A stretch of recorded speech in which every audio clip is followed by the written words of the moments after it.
and it's 3 o'clock. So please call the roll. Chairperson Wani Garza. Here. Vice Chair Ted Masiacos. Present. Alderman John Lash. Present. Alderman Brandon Tolliver. Alderman Daniel Barreiro. Here. 4 present. Okay. First, approval the minutes for 24-0821 from October 21st. So moved. Motion, John Lash. Second, Dan Barreiro. All in favor, say aye. Aye. Motion passed. Thank you. We have public comments? No, we do not. Okay. Right, the first item in the agenda is 24-0585, a resolution authorizing the Director of Purchasing to process a charge change order to agreement with the FGM Architects of Oak Brook, Illinois, for architectural design, engineering, and construction services for the fire station number 9 and number 13. Good afternoon. My name is Matt Hanslow. I'm the Operations Chief with the Aurora Fire Department. I'm here today to ask for an increase for the design and engineering work for Station 9 Can and we get Station 13. the microphone? I'm sorry about that. Were you able to hear them? Yes. Okay. All right. Thank you. The fire department has worked with FGM Architects along with Central Services, the Mayor's Office, and Purchasing to keep the scope of work down to a minimum while meeting the needs of the fire department into the future. With this resolution for $800,000 plus a 10% contingency, we will be able to render the services to the community that it needs. If there are any questions, please let me know. I'll feel free to answer them.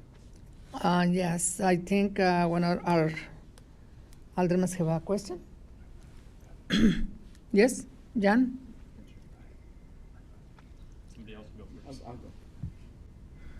So it references there was a change in the scope of work. So I was That is- getting two different That is correct. messages. What was the change in the scope from the initial? So the initial Project. numbers came from when we originally went out for an RFP. We did not know how big the stations were going to be. They basically went off the station design that we have now for the square footage. Hence the increase in fee. But now, I will tell you that is a lot of what the fire department needs to move into the future that has caused the increase in the size in buildings. So the scope is, the change is connected to the size of the building? The size of the building, that is correct. Okay. Other question?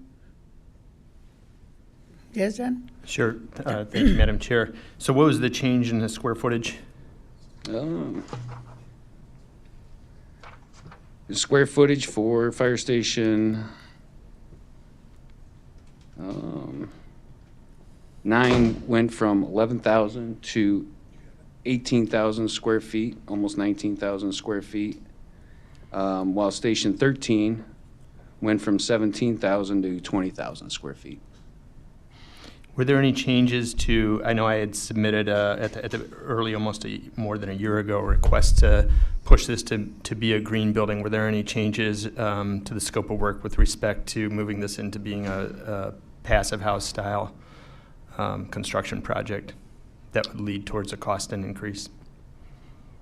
Trying to think off the top of my head, I do not believe of any changes within the scope to make that happen. We did,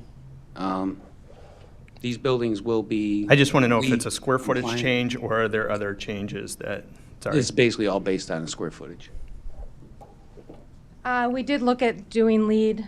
LEED comes with a lot of certifications, a lot of extras, and a lot of extra costs. So we are doing the best we can with energy efficiencies beyond what our building codes say. We did look into solar. Really wasn't cost effective for the locations. So, I mean, we are looking at all our options. Okay, So- but there's no changes that are coming as a result? No. What I was pushing for was passive, not lead, but, thank you. And then I guess the final question is, when we went through the RFP process, how much was price a consideration between the competing companies for this? Because for FGM to come in and bid a lower dollar amount and then to come back to us and say, we want more money. You see what I'm saying?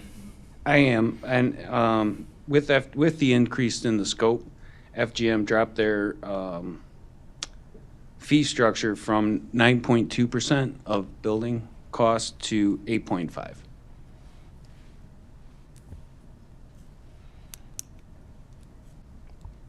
No more questions. Thank you, Madam Chair. More questions, comments?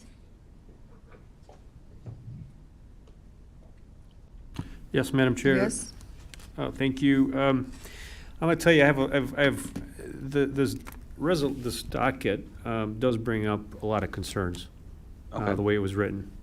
I'm not sure if you're the one to be answering any of my thoughts or concerns about these things that I'm reading. One, we're talking about costs. I'm trying to think here, first of all, understand. So the architect comes in and says, okay, we're going to design 11,000 and respectively a 17,000 square foot building. It's 400 and some dollars, 425 a square foot. Was that just a ballpark price?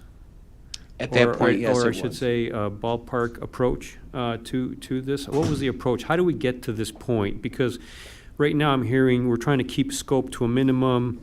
Prices went up. Prices really haven't gone up this much, almost, 40%. It's the square footage that went up. And it sort of contradicts what's in here. And I'm a little confused and trying to understand here what is happening, because then I look at how did this change happen, and I'll go to my next question, if somebody could answer that. Yeah, Chris Minnick, Chief Financial Officer and City Treasurer. Yes, Alderman.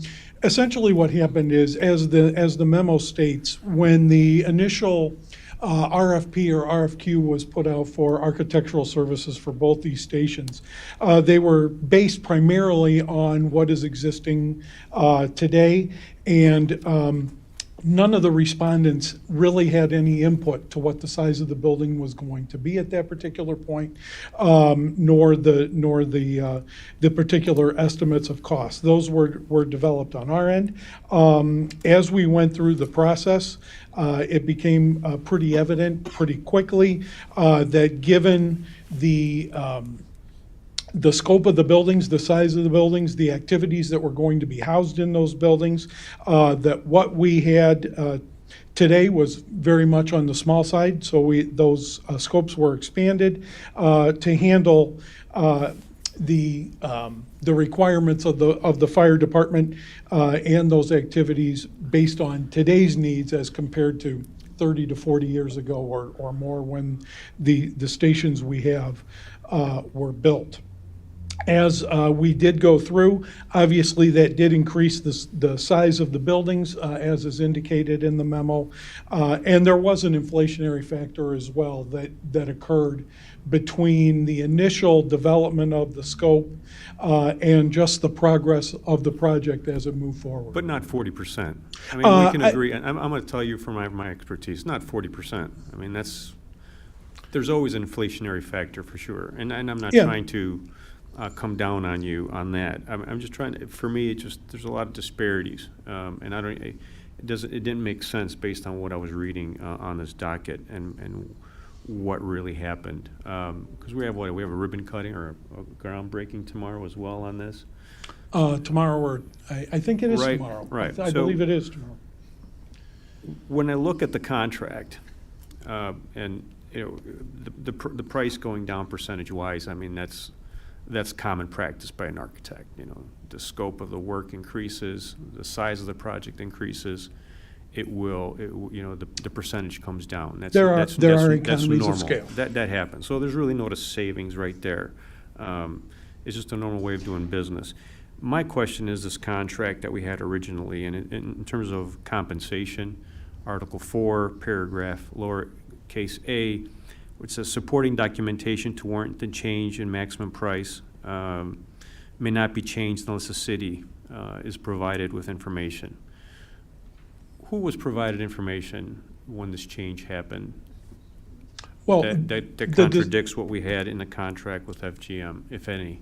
The design team as a whole, there was a series of several meetings that occurred with the architects for both of these stations, as well as there's ongoing meetings with the architects related to station number 4 as well. So those estimates have been, and those, the changes to the size of the building, the scope of the building, those have been ongoing as we've gone through the process. So it's not one submission of estimates. We've gone through several rounds of meetings. We've trimmed the buildings up as well. There has been some reduction from some of the enlargements, some of the original enlargements. We value engineered back some of those enhancements and some of those enlargements that we've made to the building as well. So it's been an ongoing process, I guess, is the short way to answer your question. And was there ever a consideration to come back to us and let us know that there's potentially going to be a change coming down the road before we got to the point where we're putting it out to bid? And there's going to be an additional fee? Well, we did go through, we did also hire a construction manager to get their expertise and for 2 things, both a second opinion on the scope and scale of the building as it is today, also to make sure that we're handling things in the most cost-effective manner as we did move forward with those items. And they have also given their opinion and helped us value engineer some of those dollars and some of the related size out of the building as Sure, well. but there's a change in contract, right? A change in the contract? Right. That's what we're Contract price. requesting Right. today, yeah. So was there ever a thought of coming back and saying, hey, give us an update, that there's potentially, we're going to enlarge the project based on the contract that we've approved already? And helping us understand a little bit what's happening as opposed to going forward, because right now the concern is, shoot first and ask forgiveness later. I mean, that's how I read it. I'm trying to figure out, is that the case or not? Because we are supportive of the fire department. We want them to have the best facility, and there's no argument here, I think, from the majority, if not the entire city council. We always have been. Because it always comes down to dollars too, and how it affects our budget. Especially what we've already budgeted, and we already have gone out for government operation bonds, right? We've gone out for a portion of the project, Right. mainly related to design and some initial construction. Right, yeah, and right. groundwork, things of Right, that nature. right. Yes. So was there ever a conversation, hey, let's give an update to the aldermen in regards to what's happening here and the Well, potential of one of- increased one of- project costs? One of the things we needed to do was to finalize the scope and scale, so we knew what kind of a change order we had to ask for, what dollar amount, what size, what scale of change order we had to ask for. As you're aware, we finalized those items, and they're actually coming before city council tonight. So logically, this was the next step in the process to then come forward so that we could come forward with some definition as to what. Because there's usually a That might 3 to be. 4 week bidding process. There's usually a 3 to 4 month drawing process. You would know as D&DD development about 4 months at least prior that you're going to have a change in contract costs. Yeah, we have Because the not scope got entered bigger. into those, we have not put out the bids just yet. Those are just being finalized All right, now. 3 months then, at least 3 months, 3 to 4 months then. Because the drawings are ready, right? The drawings, I believe are ready as well. Right, so you would have had 3 to 4 months. I mean, so did anybody think about 3 to 4 months ago to come and share with us any update that this potentiality is coming? Well, again, we had to go through and finalize the guaranteed maximum prices as we have done in All the right. documents that are Okay. pending before city All council right, this so evening. I want you to know, I'm not trying to drill down on you, I'm trying to understand what the issue may be, because I also have a suggestion moving forward with these contracts that we have here for the city. And that is to put in the percentages with the architect from the get-go, present the contract to the alderman, so we know exactly what we're signing up with the A&E, and typically they would put in percentages of construction. Yeah, and that was a part of the scale- and a original scale- process. Well, Part of the it's- original process when we, But it's when not, we it's not in the finalized. documents that we approved, right? And it's not in the contract here that was sent to me today, unless there's more paperwork that I wasn't given. That's what I'm trying to get at. So, that's how it's cleared up, and there's no worries about transparency and what's happening here in the community with our with the community dollars. That's what I'm trying to get at. And that's very common. And also having an AAA-type contract, per se as well, could always help, even if it's as an addition to an exhibit to our own personal contract. That's it. I mean, I'm not, I mean, I understand things happen, but I don't understand how we just, and then on top of it, what's with a 10% contingency? Why is there an additional 10% contingency? Well, it's very common in construction contracts to allow for But those not for items, A&E. But because the price is contingent upon it's a percentage of the guaranteed minimum or maximum price, there is a chance that there could be some additional costs as well in the. What type of costs? A&E. What are we talking about? In case there were additional scope changes or anything along those lines to the building. Well, they're getting a percentage already. So if you change the scope, it changes the cost of construction, so they're gonna get paid. What's the extra 10%? That's what I don't understand. Well, that's because the dollar amount is fixed in the request right now. That is what we're asking for. So we're still fixing it. We're not just giving a percentage. It is the percentage. It will be 8.5% Okay. of the construction cost. Okay, so if it's 8.5% of the construction costs, what's the issue? It's the construction costs may fluctuate, and they're gonna get paid based on that fluctuation, if any. Why the additional 10%? Because it was a fixed fee at first, and then we're asking for the dollar amount of 801,200 as well to add to that amount. So there could still be some fluctuation in the dollar costs based on the construction price.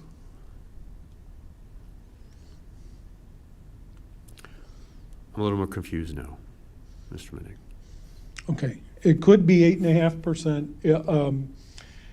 The costs with the Why architecture. are we talking fixed price and percentages now So, for base fee of construction costs? Either are we doing one or are we doing the other? it is an 8% cost. It is 8.5% of the guaranteed maximum price. And there's also a dollar amount that's called out of $1,901,000. And that $1,901,000 is based on the combined cost of both of the facilities at 8.5%. All right. So if there's a little bit of fluctuation in the price, it would still be 8.5%, but it could move that 1.901 million.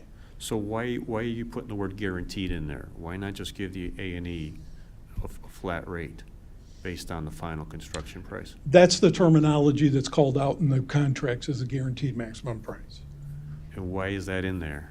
That is put it in the there? standard practice of the architecture. Architectural firm, Yes. and they're not amenable to just getting a percentage at this point? Well, I believe that is the Sincere. intent, but there's also a fixed dollar fee that's called out in the Legistar item. So let me put it this way. If it's easier to just do the 8.5%, we could change to the 8.5% and remove the reference to the dollar amount. Yeah, why not? Okay, we could take a look at that for Kyle. Would that also remove the 10% contingency? If it were based on the guaranteed maximum price, I would think so, but I would need to check with the firm to make sure they were amenable to that as well. I mean, it just doesn't make sense, you know? I mean, they should be pretty comfortable. We have prices, we have a construction manager who's given us some real-time numbers, correct? Correct. Okay. And we're talking, because that's a large contingency, I'm not sure why we have a contingency in there and a guaranteed maximum price. And they should maybe just given us more of a sliding scale. And that wouldn't be an issue whatsoever. It confuses things, I think, for maybe some of my colleagues. It's a little bit, I've never seen a contract like this, set up like this before, but as an A&E, but again, Jolene Coulter, Director of Purchasing. I think the intent was so that the council knew how much we were spending. So if you just slap a 5%, 8.5% fee onto our construction, and if that changes too much, then nobody really knows what we're spending until we're paying the bills. And so that was always the intent of, I think that was the intent of putting dollar amounts in there, is just to ensure that council and taxpayers know what we're spending and not just we're paying 8.5%, you'll find out at the end what the costs were, we don't want to do that either. So I think that was the intent, is just some transparency of how much this construction or A&E is going to cost us. okay, well then, I appreciate you saying that, because the typical model would be a percentage, sliding scale, we provide a budget, design within that budget. If the budget doesn't work out, then you would ask, they would have to come back or somebody would have to make a decision that we're going over budget, right? Where here, we had some budget, somebody decided to present us a budget.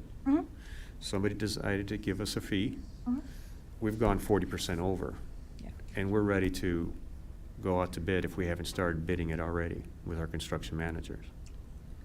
I think And there were just so many unknowns of these old facilities and what the firemen now today do and their needs and requirements and health and safety and wellness and all that to ensure all their safety through their work Okay. processes. And I think that's part of it. So, I mean, Yeah. we just didn't know what we were expecting, building 3 brand-new stations to ensure the new requirements versus old. Understood, but again, as I said earlier, we hired an architect who has experience in fire stations. And secondly, this increase should have been known at least 3, if not 4 months ago at a minimum, once you're finished with SD, even DD phase of doing the drawings. So my thing is, I think moving forward, we need to have a little bit more clarity on these contracts, maybe even pursuing an AIA or some other type of contract that's industry standard for these types of municipal projects moving forward. A more percentage sliding scale understood and a more concrete budget, especially if we have a construction manager, bring them in a little bit earlier if we're not comfortable with the architect giving us a square foot cost. And it helps provide a little bit more transparency and a little bit better understanding that we have a clear path of how we're getting to where we need to get. So I understand what happened here. It's not something that I would say I would recommend we continue doing, because it's going to create a little bit more of these headaches for us in understanding what's the clarity and what's happening and trying to explain it to our community the way it's working out here today. So, but if you're, and I would like to accept that thought about going back to the architect and talking, because I didn't see the architects. I don't think I saw anything about 10% from the architect in his latest letter. That was in our docket, in our paperwork. Yep. So how does that relate again to the architect, that we may entertain talking to them about reducing that? Well, again, we put in a dollar amount. So if you are okay with us putting it as a straight percentage, estimating at this dollar amount, then, but we're concerned that once they start digging, if there's problems they find when they start digging, if there's adjustments that need to be made. To the A&Es? Design it, if there's something in the design structure that they find once they start digging that we could have a problem, we don't know, so. But you're an expert in this field, so I'm not, That's so. why I'm saying, So, down the future, a sliding scale covers the basis, and you keep working with an understanding for reimbursables as well. Yep.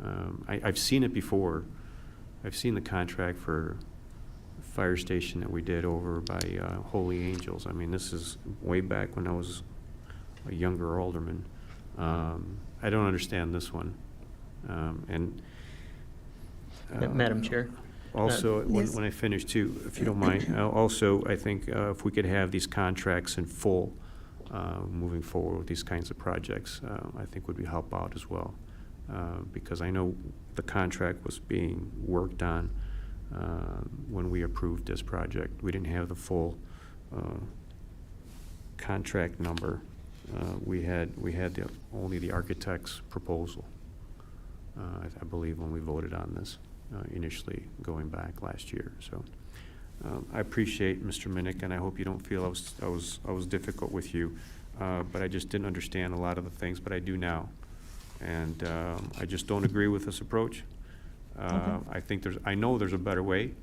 And if you want to talk about it moving forward, anybody wants to talk about it, I'm more than happy to sit down and have that conversation.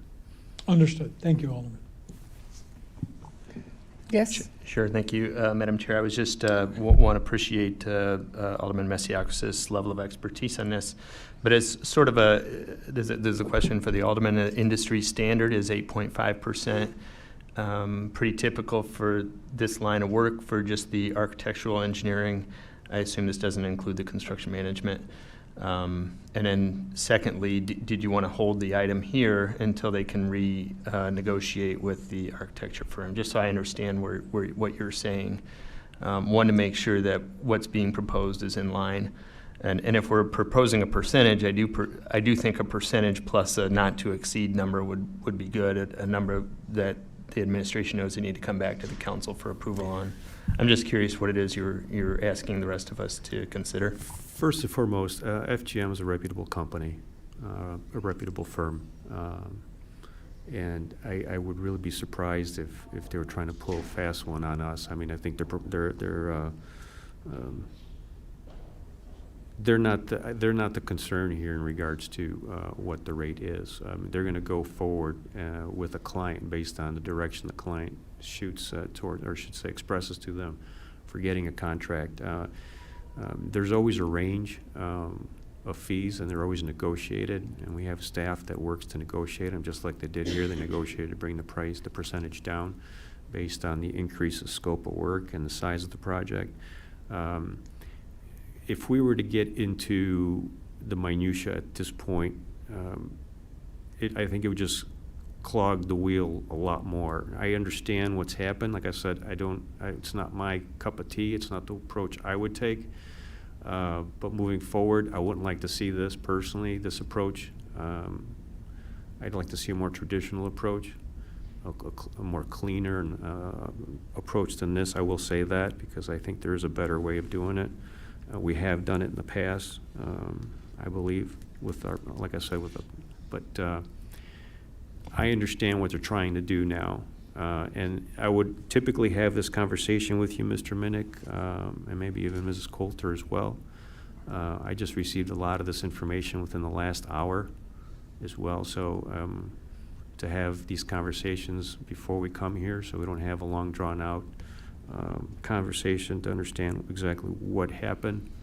That's why, Mr. Minnick, I hope you don't think I'm trying to drill you down either. But no, I wouldn't see. I would like to think that they could go back and do it. I have faith in Mr. Minnick to put a good faith effort to see if there's another way of working around this 10%. $190,000 is a lot of money just to have extra lying around. And the guaranteed maximum price, just give them a percentage based on construction costs. And I think they're trying to put a good faith effort by putting in the word guarantee as well and trying to be responsible vendor to us. I mean, they're concerned about their reputation just like any other business person would be, I would hope. So no, I'm not looking for any changes right now. But unless if Mr. Minnick can come back to COW with some and have a conversation with them, that they're amenable, something that makes sense.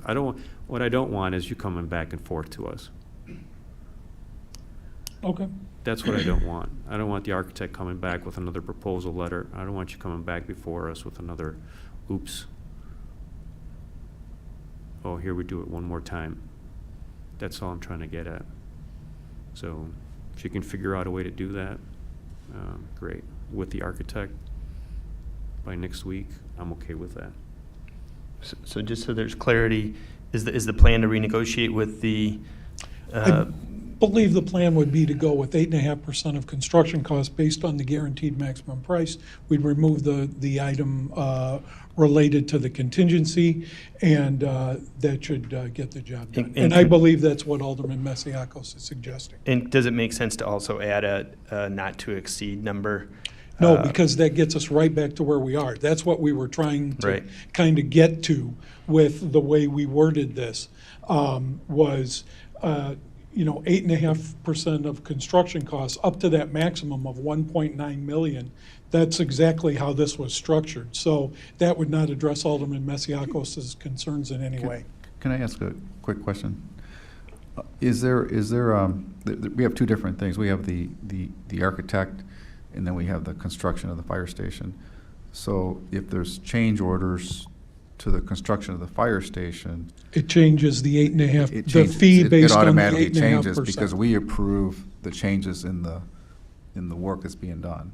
So does that make sense? So it's two different things, so one triggers the other. Okay. So at this point, what is a motion, or you want to hold here, or what do you want to do? Based on what Mr. Minnick is going to do and come back to us before the COW, I'll make a motion to approve this. Okay, motion to Second. approve by Alderman Telmesiacos, Second. second Alderman Barreiro. All in favor, say aye. Aye. Okay, motion passed, 3-0. Thank you. Thank you. Thank you.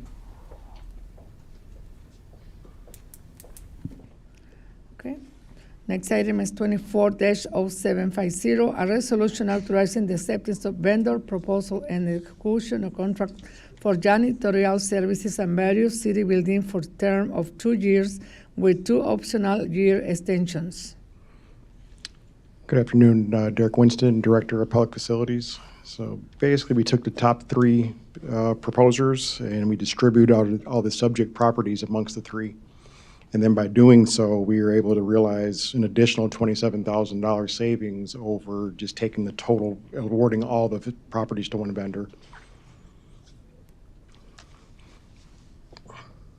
Questions, comments? Yes, Madam Chair. Looks like you guys have been very busy. It's great to see so many vendors interested in bidding our project here. Is it customary that we cherry pick from each one? So And the reason why I'm saying that is because I believe a few years back, we approved a contract with Mr. Birchall with a firm from Chicago that was a little bit more expensive, and because we wanted quality, because we were having some challenges. Am I correct, or am I wrong? And Ms. Coulter's nodding her head up and down. I'm thinking that's a yes, if my memory suits me. Right, okay. So why have we changed the approach, if at all? We haven't?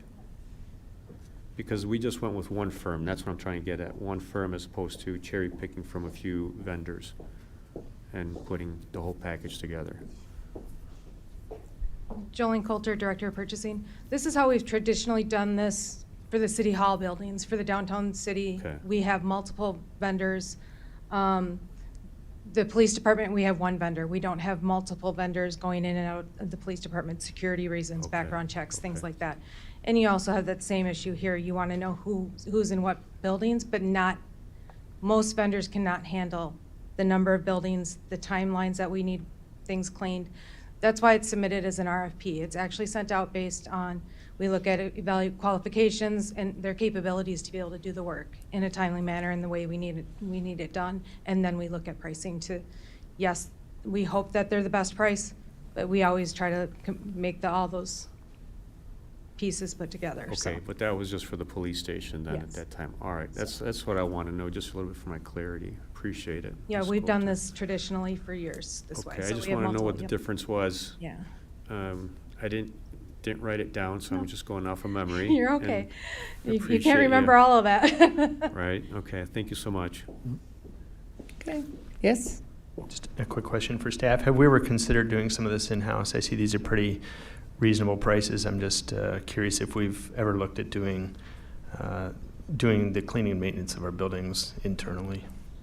To my recollection, Alderman, we used to do some of this in the house, but we didn't have the staff to that magnitude to do all the additional facilities and to the level we're doing it at now. And then also, when you take the total cost factor, you know, add in pension, benefits, and all that, this is a much more economical way to go. Thank you, Madam Chair. Okay. More questions, comments? Okay. Motion to approve. Second. Motion by Alderman Ted Misiacos, second Alderman Barreiro. All in favor say aye. Aye. Motion passed 4-0. Thank you. Thank you. The next item is 24-0763, a resolution authorizing the award of contracts to supply process chemicals for the water production division.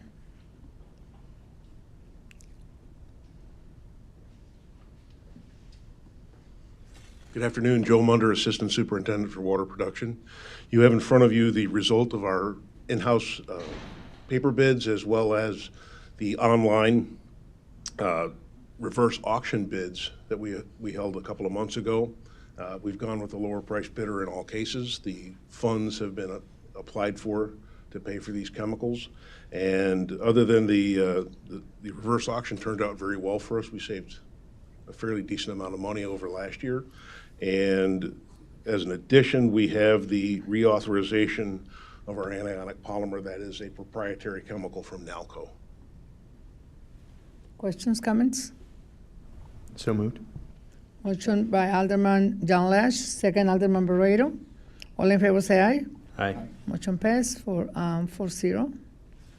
Next item is 24-0850, a resolution authorizing the Director of Purchasing to purchase video conferencing hardware and services for the new public work facility from Burwood Group, Inc., Chicago, Illinois, for a total amount not to exceed $255,027.72. Good afternoon, Ian Wade with engineering.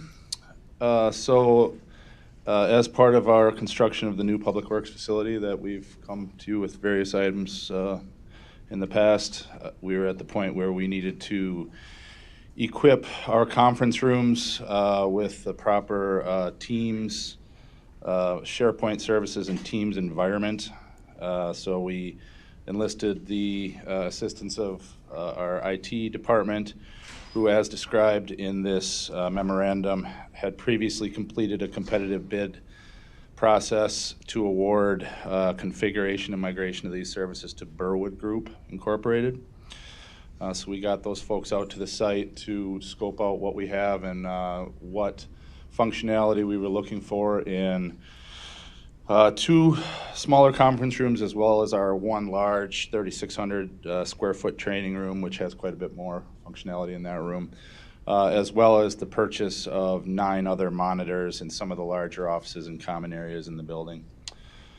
Based on our requests for what we were looking for, we received the quotation and statement of work that was attached to this item. And we are asking to move forward with this. And we have some gentlemen from IT here as well that can answer any questions with regard to that original procurement, as well as any of the technical aspects. And also worth noting that in addition to having selected Burwood under that competitive bid and resolution, the pricing provided was also based on the Omnia cooperative purchasing contract as well. So we do know that the pricing is competitive from that aspect as well. So with that, I can take any questions on, I guess, the administrative side. But if it gets too technical, I will definitely have to defer. Questions, comments? Thank you, Madam Chair. Just, I guess I'm wondering what all this is needed for. I mean, I can hang a TV on a wall and plug in a monitor and use Microsoft Teams just fine in a conference room.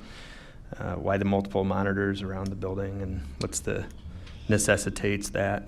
Yeah, so I'll do my best to answer, and I may have to call these guys up to describe some of the details of this. But there's, in addition to the monitors, there's cameras, microphones, things like that allow it to be more of an interactive environment to allow engagement from all of the people that are in that meeting. It's more than just a monitor displaying it, I guess would be the best way to say it. And I can tell I'm already getting in a little bit over my head tech-wise. So When you guys What want to. what I'm referring to, though, is what is the need from the people that are going to be working in that building? Yeah, so this met our needs in terms of the conference calls that we plan to have and interactive exchanges with different groups. I know the city's anticipating using the large conference space as well for other divisions and departments to host their meetings and presentations. I don't know if you guys want to go into any more of the technical aspect and all of what's provided under this, but essentially this was what was suggested to us based on our feedback for what our needs are on conference calls and meetings that we anticipate. in Because these we have a spaces. pretty whiz-bang system upstairs that could meet the departments that are actually all downtown. I'm just wondering why people would be driving out to this new Public Works building to have a conference call. I'd say probably the When capacity. this room or that room's not available. Yeah, I think what I've heard is that this new space will be considerably larger than any of our other conference room spaces in the city, so it will give us additional abilities to host larger events and provide those types of items. Jeff Anderson, Deputy CIO. Alderman, to answer your question, I mean, this is not so much that people would leave City Hall and go drive there. This is, so staff there can have meetings with vendors that don't have to travel in. They potentially don't have to travel out to go take training. They can take it there and have the training folks be remote, and they can take those classes while they're there. They don't have to drive to, the police department or to City Hall or elsewhere. Those folks don't have to drive around the city to come attend a meeting, with IT folks for half an hour. We can all hop on a call, all sit in a room. We can sit in this room down here. They can sit in a room up at Public Works and have a conversation and go back to work immediately afterwards. There's no travel time involved with vendors or city staff. That's the point, man. And it is no way, shape, or form anywhere near what the room is trying to do here. That's video recording this at all. It's a Teams conference room. So what we've got is integrated microphones and sound in the room, so anybody in the room can talk and the people on the other end can hear. So it is a monitor on the wall. It's correct, but there's also integration back in with Teams and going out through the telephony system, et cetera, to make those calls. But I mean, an owl costs $1,200. You can just get an owl if you needed to redirect it. And anyway, it just seems excessive to me. I'll be a no on this, Madam Chair, but unless somebody can give me some dying reason as to why we really need all this over at the maintenance building. I have a question. Can you refresh our memory on all the divisions that are going over there? I know we have quite a few staff going there from We do. From Central Garage and other places. Yeah. So it's water production. Water and sewer maintenance, streets, electrical, and then also our fleet group will be over there as well. Jason, and engineering. Is that On my group and is our that group, engineering. just roughly 7,500 employees, or how many people? I'm hearing roughly 180. 180 people will be city housed out employees. of there? Yes. So it's pretty substantial, in terms of the people that'll be able to use the Yes. technology.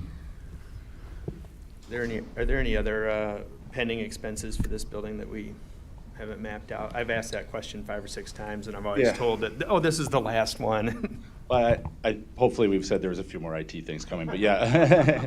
But no, other than this, I believe this will be the last of the tech item packages that we do need to bring forward. There will be one more equipment purchase that we will be bringing forward for things like forklifts, some additional racking, and some miscellaneous FF&E fixtures, furnitures, and equipment purchases that will also be coming in, probably in 2 weeks. Okay. Madam Chair, Yes? this room, it could be probably used for emergency management usage as well, couldn't it? I believe it is. Well, I actually think that probably should be directed towards the EMA staff. You're looking. I mean, we're trying to IT. get it, it's another resource for it, right? Can I add something? So Mike Piggy's Chief Information Officer. So in the past, I know one of the other requirements was with regards to like emergency management in the wintertime when the snow plows out and things like this. I know the Public Works also does collaboration with, the DuPage Traffic agency as well, so they can see the streets.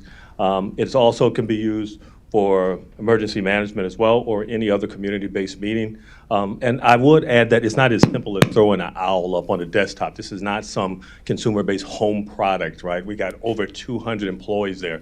It has to be standardized for support, maintenance, and also for repair activities. So we're not having a collage of different kind of support issues. So that's why we went with the standard configuration as we have in the Teams room here, and the other offices as well. We'll have also the Alderman's office, we'll have a DSC, we have over at the police department. We can't have a hodgepodge of different configurations. And that's actually why we started to standardize across the city.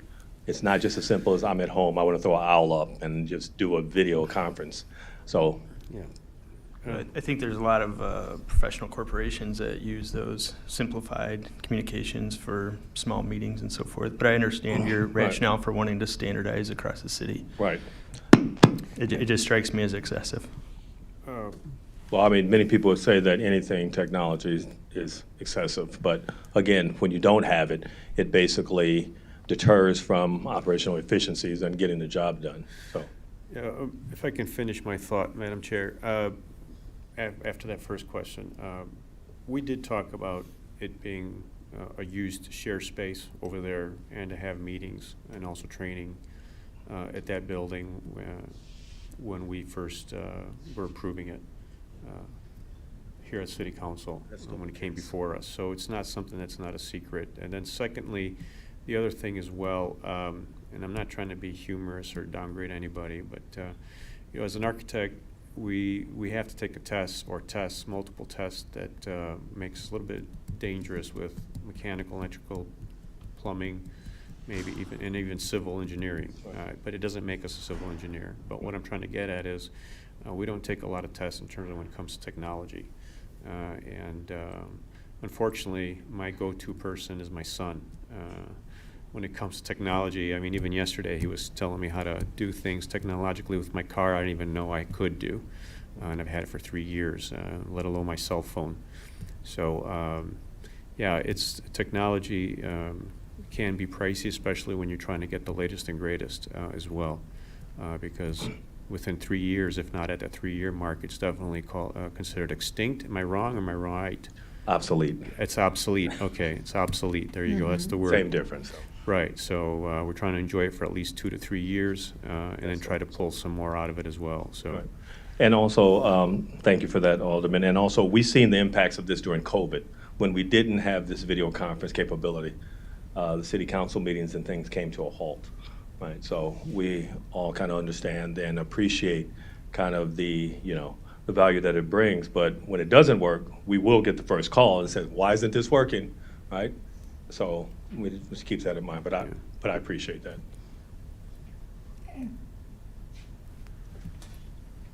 That's it, sir. Okay. Jason Bauer, Assistant Director of Public Works. This was in reference to something you had asked, Alderman Masiacos. Yes, there is a community space in this building. It's significantly larger than what's available at Fire Station 8 or things like that. So for people where it's more convenient to have something out there, one of these rooms would be set up for that purpose, for not only for training for the staff there, but also we've configured the building with the appropriate zones and whatnot, so that if there's a training session that would be beneficial for other city departments, it's sized, it's bigger and probably more convenient than what's at the police station right now. Maybe when the new fire station one goes online, I don't know how they would all get used, but this would definitely be a space that was designed with that intention, with training tables, monitors, and, you know, set up for someone like a trainer to come in and give those types of things. So that is still the intention with the larger space. Well, I have, and the police station has been utilized even with the community to have learning opportunities for architects and engineers and even our staff. John Curley has organized them there, and it's limited.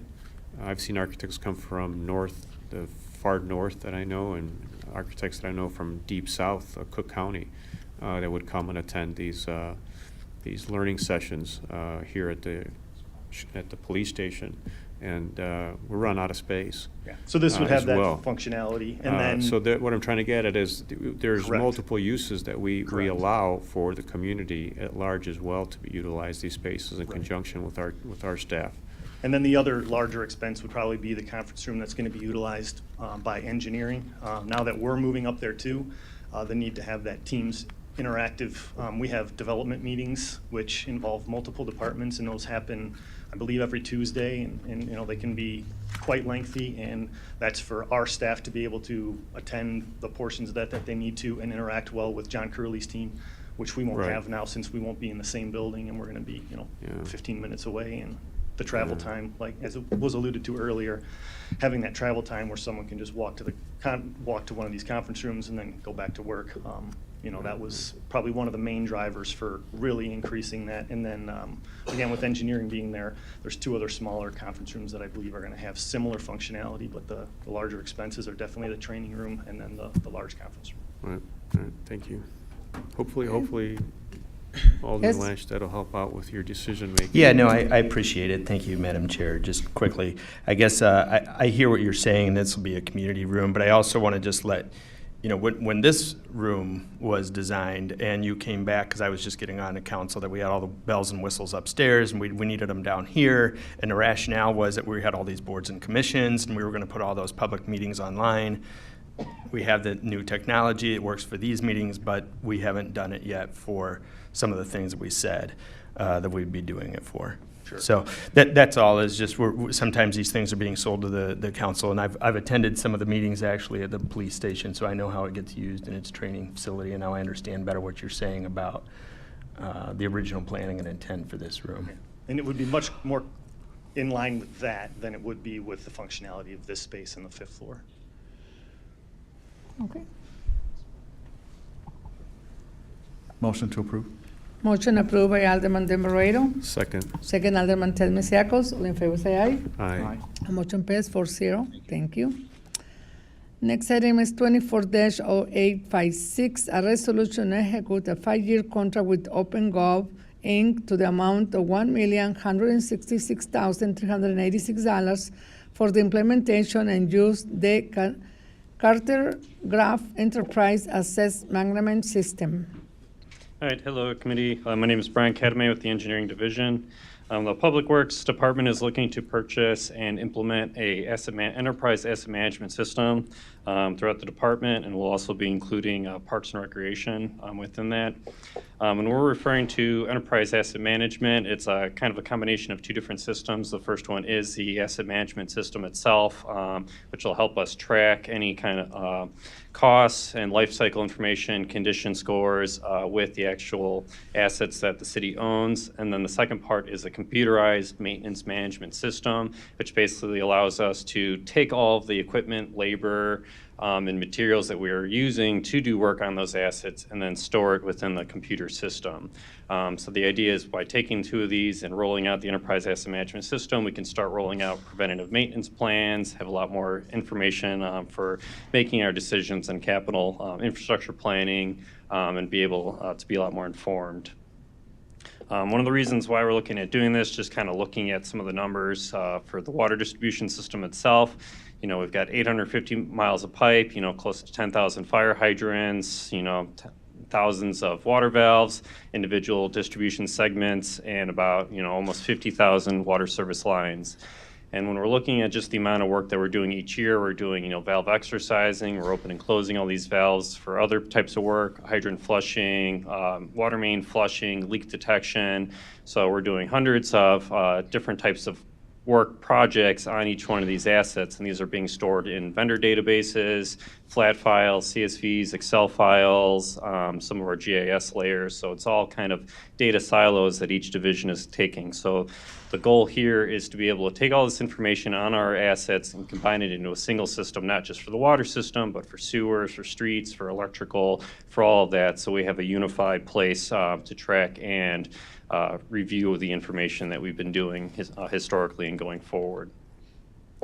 With that in mind, we went out for an RFQ. We engaged IT and Marketplace City for the procurement process, and we opened the RFQ on March 25th up to about May 1st. We received 23 responses. It was a lot. It was about 350 pages of proposals that we had to dive through. So we decided to narrow it down to first selections. We chose 5 vendors that kind of met all of our internal criteria. We had initial demonstrations between Public Works, Public Facilities, as well as IT. And then from there, we went down into final demonstrations where we picked 3 final vendors, which was OpenGov with their cartograph software, Trimble CityWorks, as well as Mainstar with their flagship software. We had some pretty detailed scoring. We got pretty nitpicky because, to be honest, all 3 of these softwares were excellent in my opinion. So we really got down in the weeds for how the user interface was going to be looking at, how we can expect ourselves to be using it, how data is stored. We had different scores. Parks and Recreation scored one group. We had different divisions within Public Works score, and then as well as a few different divisions in IT. And then we rolled all those up into a single combined score in which the OpenGov cartograph software came out ahead. So once we did that, we entered into negotiations with them. We did have initial pricing coming in with the final demonstrations, and then once we selected cartograph, we entered into further negotiations, really tried to make them sweat a little bit.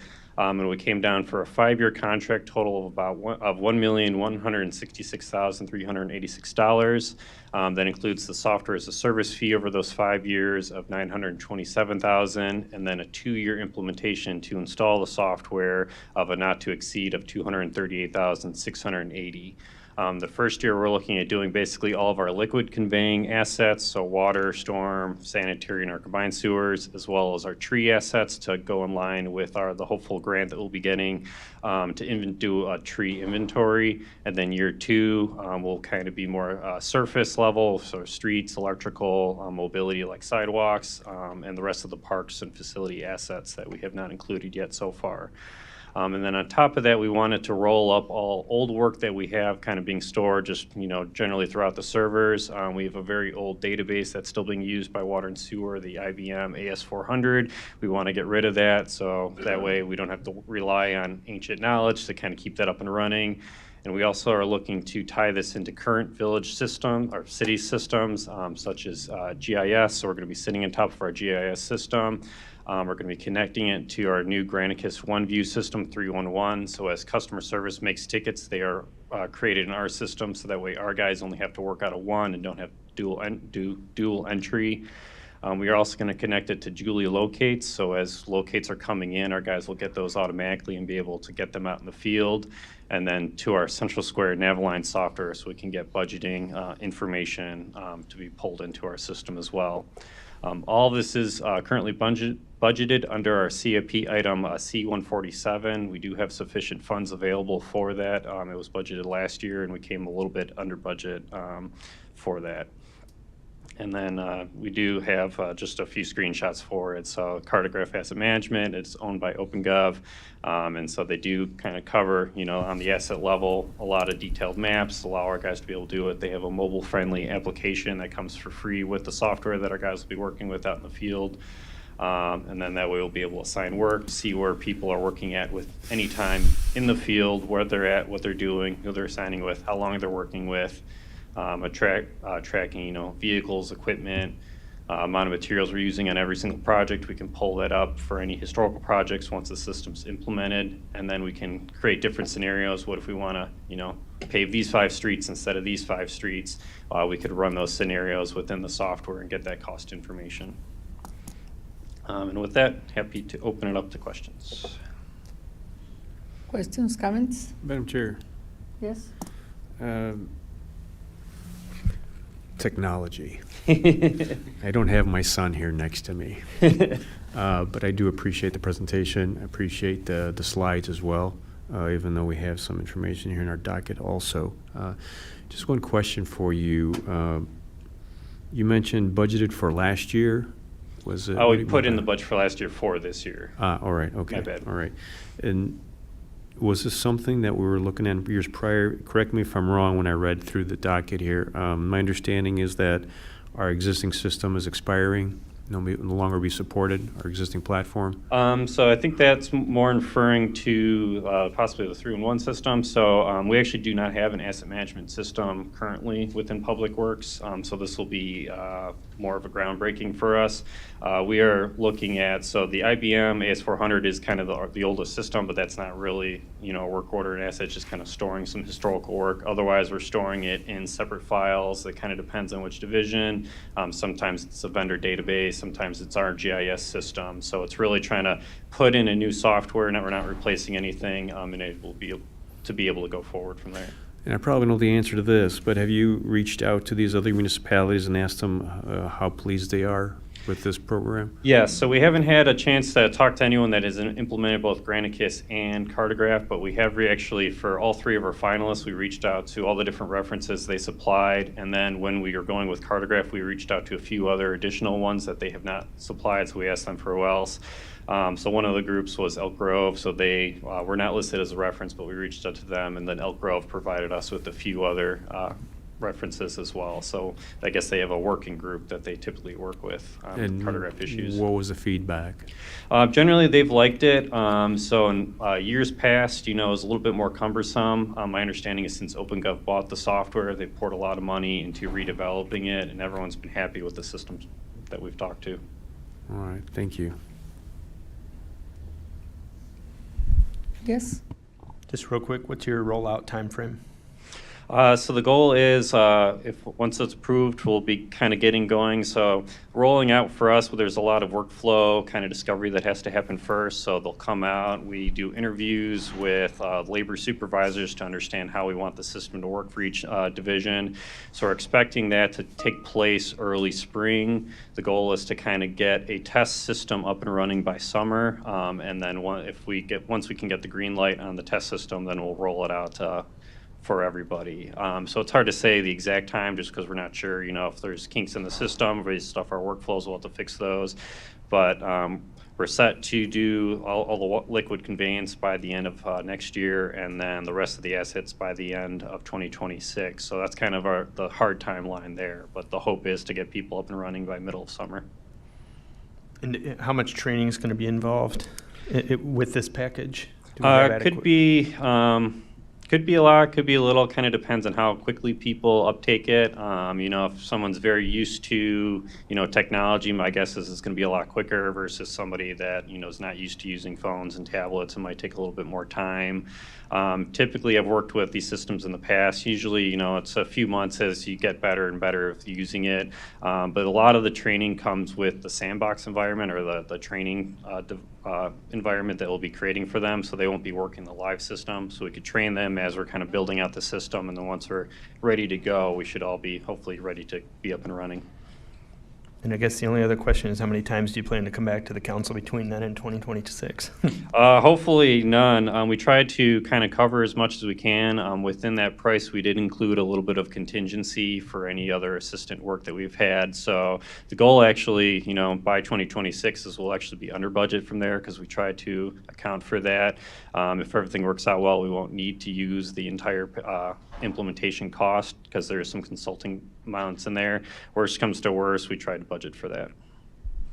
And then is it going to change for the Info Aurora app where people submit their suggestions to change this and that, my curbs falling apart or I need a tree trimmed? Right now, no. Are we going to change our app and city services and everything? No, right now the goal is anything that's kind of public facing is going through the Granicus system, and IT could speak better to that than myself, but the customer service department will be using the Granicus or the OneView solution. The goal is to keep everything public facing on them, and then this will be internal to us. So nothing public will be on this system, on the Cartograph system. Any further questions, Madam Chair? Okay. Motion to approve. Second. Okay, motion approved by Alderman Barreto, second Alderman Lash. All in favor say aye. Aye. Motion passed 4-0. Thank you. Next item is 24-0857, a resolution to accept the proposal received by 2025 Water and Sewer Division Emergency Repair Program. Good afternoon, Kurt Muth with the Engineering Division. So this is the first of a few annual contracts that I'm going to be presenting. We utilize this contract when emergency repairs pop up that are above and beyond our workload or expertise. We had a pretty good example last week when we discovered a large brick sewer, storm sewer under Galena at the Water Street crosswalk that needed an emergency repair on Wednesday, and we were able to utilize this contract to call out, well, one of the bidders that also submitted in the bids for next year, and we're able to get that repair done fairly timely. We had 2 bidders that responded. One was the contractor that helped us last week, and the second one is new to this project. You happy to answer any questions? Questions, comments? So moved. Motion approved by Alderman Lash, second Alderman Barreto. All right. Motion passed. 4-0. Okay, next item is 24-088666. Resolution to accept the proposal received for 2025 Water and Sewer Division Plumbing Services. So this bid is goes out annually. Occasionally, we need a plumber to assist with water and sewer repairs, whether it be a curb stop, connection repair, to freeze a water service for repair, or to investigate or look at some clogged pipes internally in plumbing that may have occurred after a repair outside. We typically get about 3 to 5 plumbers that submit bids. This year we had 3 local plumbers, and they get called out on an as-need basis and then go down the list if they're available in the time frame needed. Questions, comments? Motion Just to approve. Second. Motion approved. Quick Oh, you question. have a question? Just quick, so these are when our staff can't get to them, both this agenda item and the last, when we can't get to them, then we call. This one in Outside. particular, we don't have a plumber in the Water and Sewer Maintenance Division, so that's one reason why we have this bid. That's Okay. correct. Thank you, Madam Chair. So, approval by Alderman Barreto, second Alderman Lash. All in favor, say aye. Aye. Motion passed 4-0. Thank you. Next item, 24-0867, a resolution adopting unit price bids for the purchase of various water and sewer repairs materials for the 2025 calendar year. So for this bid, if you happen to pull up the bid tab, you'll notice we have a list of 374 individual materials that we bid out and get prices on. There is one out of the 5 bidders that is a local firm. So if they were within 5% of that individual item, they had the opportunity to match the low price, which they did on all those. I think there was possibly 12 items. And so Water and Sewer will utilize the low bidder for each material item as those materials become needed throughout the year. Motion to approve. Second. Motion approved by Alderman Barreto, second Alderman John Lash. All in favor, say aye. Aye. Motion passed 4-0. Okay, next item is 24-0667, a resolution adopting the price bids for the purchase of various water and sewer repair materials. Oh, that's the one, I'm sorry, that's what we passed. 24-0868, a resolution adopting unit price bids for the uncalled for replacement of disturbed lead water services lines in 2025 within the city. So we bid this contract out annually. The water services that come up on this contract are either exposed during sanitary service repair or start actively leaking or have a B-box outside that's not keyable that needs to be replaced, which then triggers a replacement within a few weeks usually. So we have a list of unit prices we bid out. We rank the bidders based on a mock job and call them in the order from lowest to highest. We had 4 bids, although 2 of them were significantly higher, so I don't anticipate using them unless there's an emergency. But the 2 lowest bidders are very responsive, so I'm not concerned at all. The 2 lowest bidders have historically been on this project and do a great job. So I'm confident they will be able to complete the work. I'm looking to have this go in effect on December 1st. We're running low on the awarded amount for this year, so I'd like to cover the last month of this year and all of next year.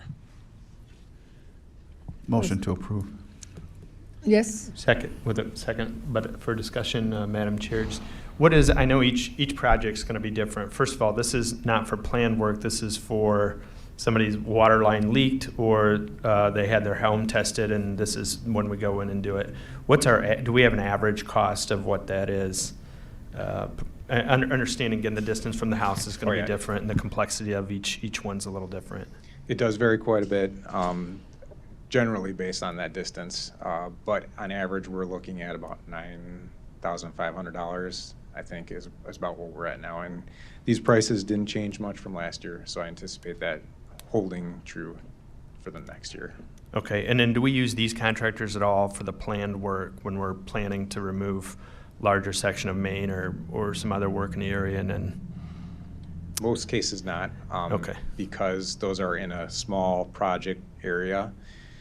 It's better if you don't have more than one contractor with multiple contracts in the same location, because then finger pointing can happen.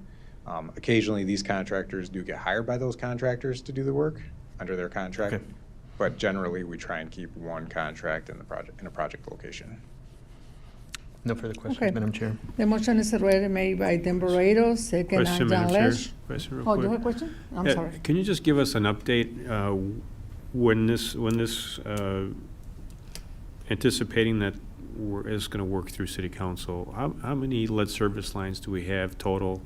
You just tell us for the record, and how many will be completed at that point after this project or this proposal is approved, resolution is approved? So I think we're right around the 17,000 number still to be done.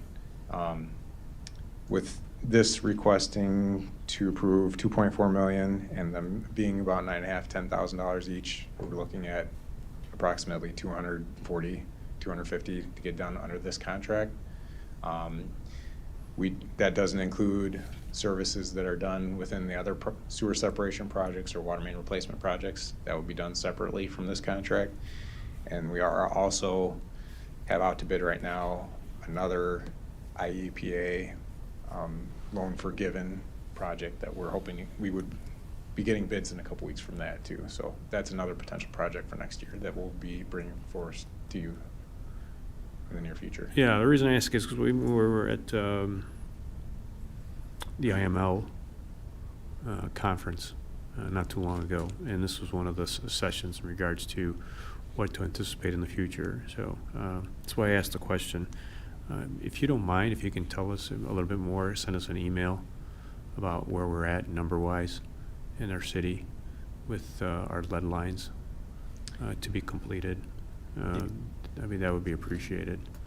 Yeah, if you don't mind. It's not a priority, but, you know. Once we get to the end of the year and we crunch all our numbers, we can definitely give you year-to-date what we replaced. Okay. And then we can also point you towards our portal, which tracks every year how many we've done, and it has a lot of resources as to what we have listed for material to each individual house and whatnot. Right, because the resources are going to get competitive that we can reach out to EPA in regards to what we can get and not get moving into the future also. So it'd be great to have a nice little snapshot.